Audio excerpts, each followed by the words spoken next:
This is my second RCOS presentation, and I'll be talking about my project, Koala. So, for those of you who don't know, Koala is my project, web-based sandbox programming environment. It's half IDE and half scripting language, so I have a lot going on. Since last time, might be demo time. I was having problems with syntax highlighting because text boxes or text areas are plain text, but I figured out some really cool trick to add an extra flagging called content editable, and that allowed me to style things with CSS. So that is working out pretty nicely right now. New thing is themes. You can theme your IDE, the Koala IDE, that currently works in all browsers except for some. There's a few issues with WebKit, and my lexical analyzer is in it, and it's pretty cool, and it's really efficient, and it uses regular expressions. Thanks, Morty. So. Some challenges I ran into, of course, browser differences, always. There's some weird things with the content editable tag. The specifications aren't very clear, and different browsers treat it differently. So I have to work out some browser inconsistencies. It's going along pretty nicely so far. When you style a content editable, or when you style a div, you lose the selection. So I've been working on trying to figure out ways to restore selection. I think I have a way. It's kind of a bit hackish, so I'm going to try to figure out a better way.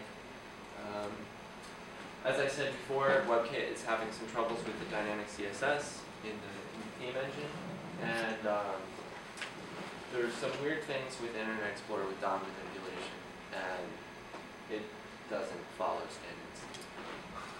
So, for next time, I hope to have some sort of server-side stuff worked out. I promised it for this time, but I got a bit behind and wasn't able to get any server-side stuff working. Work out the issues that I had this time around. Compiled to JavaScript.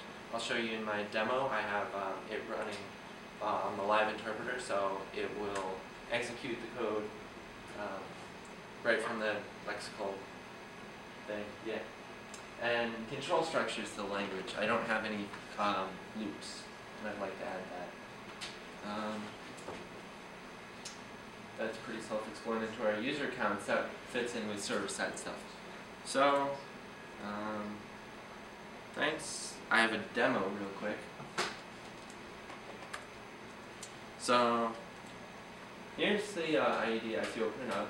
First thing, themes. I added some themes, some fun things. This was the original one I was developing. Nice CSS3 styles with gradients and shadows and pretty things like that. I have a basic one for some reason, Midori slows down ridiculously when you have all these fancy CSS styles on, so I decided to cut it down for that. Just something, you know, nothing fancy. So I'll show you my syntax on it. This is pretty cool. So,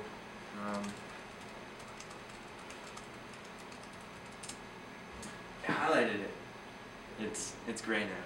So one of the commands I have is called say, and strings are encapsulated by the brackets instead of the quotes, just to be unique.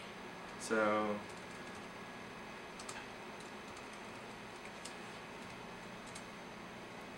and we run that. Ta-da!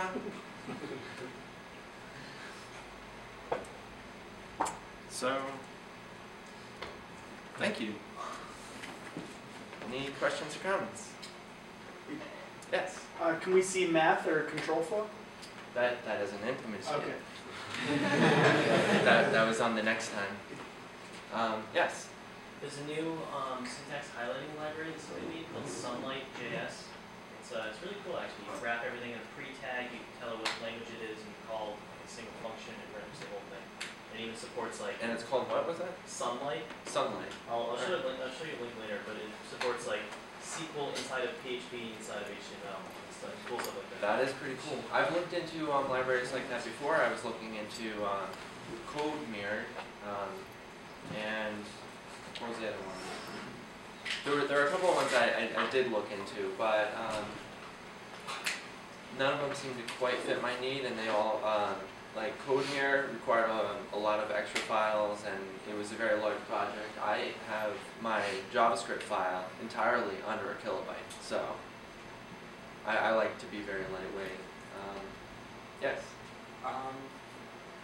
Again, about syntax highlighting, I guess. Have you looked at whatever it was called Bespin, I think, Mozilla's web-based IDE they made? Because, I know, I think they use Canvas and just drew it. I don't know, it's maybe worth looking into. I'm not an HTML expert, but content editable doesn't, it doesn't sound... It actually works with all modern, it works with everyone that I was trying to support, which is all of these. Yeah? So, Maybe there's no problem with it. I don't know, it seemed strange. So maybe we're looking into what Bespin is. I remember Bespin? it was called Bespin. It's in the I think it's Planet BESPIN. Oh, Bespin. Alright. yeah. I'll look into it, thank you. Other comments? Yes? I'm wondering why you chose to parse it with regex instead of like some sort of like tokenizing. Like, so different way that you can do it is you could, I guess, make like a domain-specific language and have it like I don't know what the appropriate terminology is, but instead of trying to match, expressions, you'll try and match like collections of tokens that make up others. More Yeah, no, I think this is, they're all equivalent in some sense. I think all the tokenizers does is some kind of a regular, can be boiled down to regular expression. What they do is they enhance the regular expression, but that's not. Well, but it was just regular expressions. You could match parentheses, for example. Yeah, right. But you don't match parentheses, right? In the lexical analyzer, you don't match parentheses. Talking about the tokenizer? No, tokenizer, it just gives a token. So you do that. In principle, you match the parentheses only at the higher level. But so we'll argue about that later. Okay, so in principle, that's what it goes, but we may differ in that. One response I'd say to your question on why I chose regular expressions is there is a built-in module in JavaScript for regular expressions, and it allowed me to write some really efficient code that would run, it would crawl along the code and then parse it. Right. It just worked out very syntactically sweet. Anything else? All right. Thank you.